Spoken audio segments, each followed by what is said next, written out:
Talking Trees with Lily and Jad. Welcome to Talking Trees, your daily journey into the art and science of urban forestry. In today's episode, we explore the critical process of selecting trees for city environments.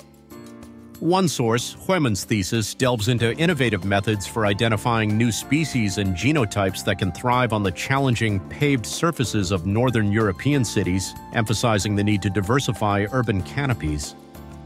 Meanwhile, the TDAG manual offers a practical guide for choosing trees to enhance green infrastructure across the British Isles.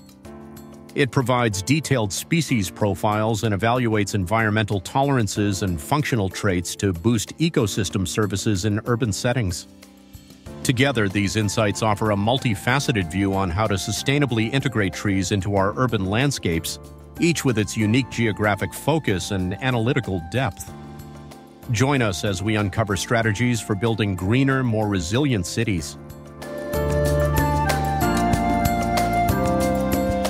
Hey everybody, welcome back to another deep dive. You know, as arborists, we're always thinking about the future, right? Picking the right trees for the long haul. Absolutely. But climate change really throws a wrench in the works, doesn't it? I mean, who knows what our cities will look like in 30, 50 years? It's a huge challenge. It really makes you rethink how we approach tree selection, trying to predict what conditions those trees will be facing. Right, like are we planting for a future that's going to be more like, I don't know, the Mediterranean?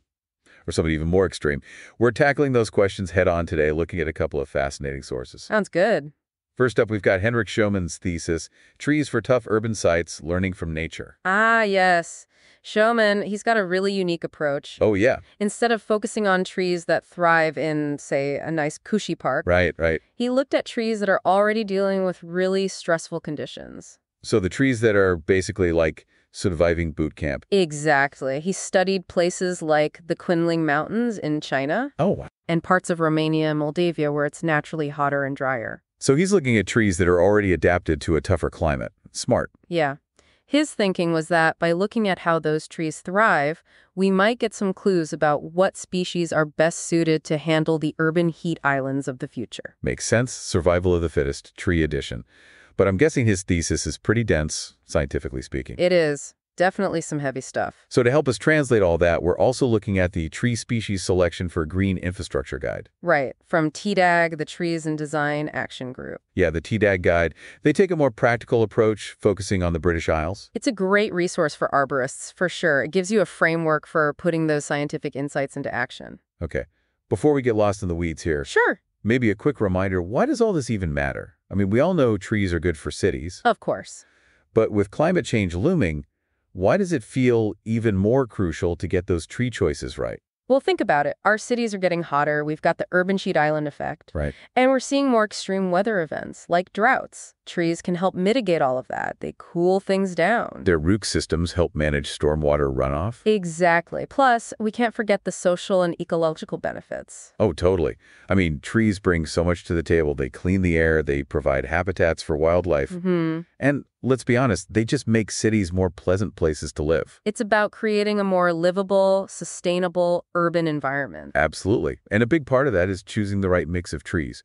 Both Schomann and TDAG talk a lot about diversity. Yes, strategic diversity is essential. Okay, but what makes it strategic? Is it more than just planting lots of different types of trees? Think of it like this. You don't want to put all your eggs in one basket, right? Aha, no. Same goes for trees. If we rely on just a handful of species, and then a pest or disease comes along, Oh, yeah. it could wipe out a huge chunk of the urban forest. That makes sense. Diversity is like an insurance policy. Exactly. And the strategic part comes in when you start thinking about the specific benefits and resilience of each species. You want trees that can handle the heat, the drought, the pollution, Right. all the challenges of urban life. It's like we're assembling a team of superhero trees. It really is. And what's fascinating is that Droman identified 27 tree species that seem to have that superhero potential. But here's the thing. What's that? Only 4 of them are commonly used in Northern Europe right now. Wow. So there's this whole untapped world of tree possibilities out there, like a secret garden of resilient species just waiting to be discovered. That's a great way to put it. And that's where the TDAG guide comes in. Yeah. It helps us figure out how to actually use those underused species, taking into account practical considerations like space, soil conditions, Right. making sure they're compatible with urban infrastructure. Okay, so we've got Showman pointing us towards exciting new options and the TDAG guide showing us how to make it all work in the real world. Sounds like a winning combination. I think so. All right, let's crack open that TDAG guide and see what gems we can uncover. One thing I really like about the TDAG guide, Yep. it's realistic. It doesn't pretend that urban environments are these ideal places to plant trees. Right, because they're not, are they? It's tough out there for a tree in the city. Exactly. So the guide actually has a whole section on constraints. Constraints, okay. Things like limited space, Sure. compacted soil, you've got buildings, casting shade, maybe overhead power lines to worry about. And don't forget about all that underground infrastructure. Oh yeah, the pipes, the cables, all that stuff can really mess with root growth, can it? Definitely. And then there's pollution, of course. Right, it's like a minefield out there. It is, but that's where this constraint section is so helpful. It walks you through how to assess a site, pinpoint potential problems. Okay. And then ultimately how to choose trees that are most likely to actually thrive in that environment. So it's like a problem-solving guide for urban arborists. Love it. What else makes this guide stand out? Well, for one thing, it's really user-friendly. They use symbols to quickly convey key information about each species. Oh, that's nice. Like crown form, mature size, tolerance for things like drought or pollution. So you can get a quick snapshot of the tree's characteristics without having to read a whole paragraph. Exactly. Saves you a lot of time. But if you do want to dive deeper, they've got those detailed tree profiles. Oh, okay. They cover everything from flowering times and fruiting habits to potential drawbacks, like maybe the tree produces a lot of messy fruit litter. Oh, right. Or maybe it's known to trigger allergies. That's a good point. We don't want to create a beautiful urban forest only to have people complaining about, like, sticky sidewalks or sneezing fits. Exactly. It's all about finding the right balance, creating a space that benefits both people and the environment. Absolutely. And speaking of benefits, the guy also mentioned something called BREEAM. Yeah, BREEAM assessments. I've heard the term, but honestly, I'm not totally sure what it means. Can you break it down for us? Sure. BREEAM is basically a sustainability assessment method that's often used in building construction and urban planning.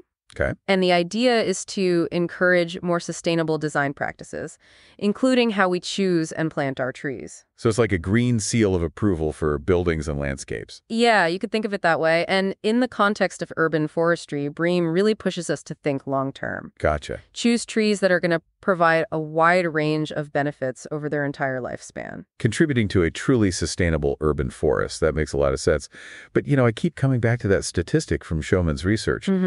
Only 4 of those 27 resilient species are commonly used in Northern Europe. Why do you think that is? It seems like we're missing out on so much potential.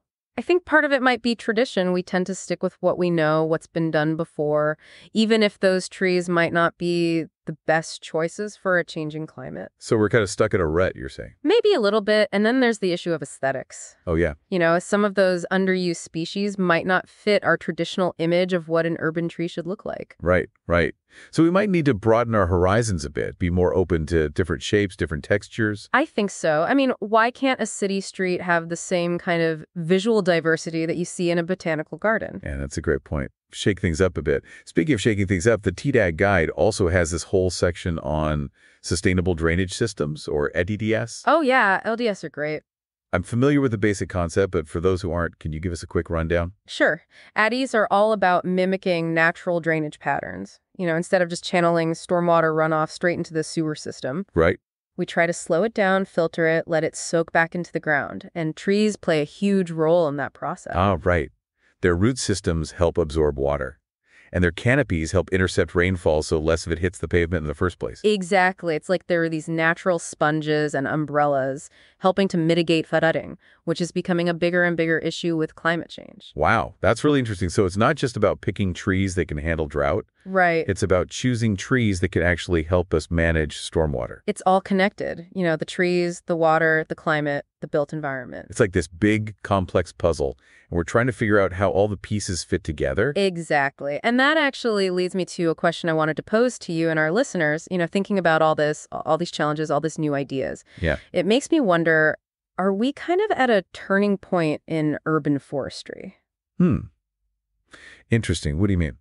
Like, will we have to completely rethink what an urban forest should be? You mean? Move away from that traditional image, rows of the same tree, all neat and tidy. Oh, right. So instead of those, like, perfectly manicured streetscapes, Yeah. we might see something more, I don't know, wild, more diverse. Exactly. More like a natural forest. With different species all mixed together. Mm-hmm. Kind of a patchwork. And trees chosen not just because they look pretty, but because they can actually handle those tough urban conditions. Right, right. Trees that can take the heat, manage the stormwater, Yeah. provide all those benefits we've been talking about. It's about creating these resilient, biodiverse ecosystems right in the heart of our cities. Wow. That's a pretty powerful image. Like, we're not just planting trees anymore. We're creating these, like, intricate tapestries of life. Man, this has been such a great deep dive. So inspiring. I feel like I'm walking away with a whole new perspective. I hope so. It's been great talking with you about all this. To all our listeners out there, thanks for joining us. Keep learning, keep experimenting, and keep planting those trees. We'll see you next time on The Deep Dive. Thank you for joining us on today's episode of Talking Trees. We've explored two insightful perspectives on selecting trees for urban environments: Quomon's innovative approach for diversifying urban canopies on paved northern European surfaces, and the TDAG Manual's practical guide for choosing resilient species across the British Isles. We hope these insights inspire thoughtful choices for building greener, more sustainable cities. Until next time, keep nurturing the green in your urban landscape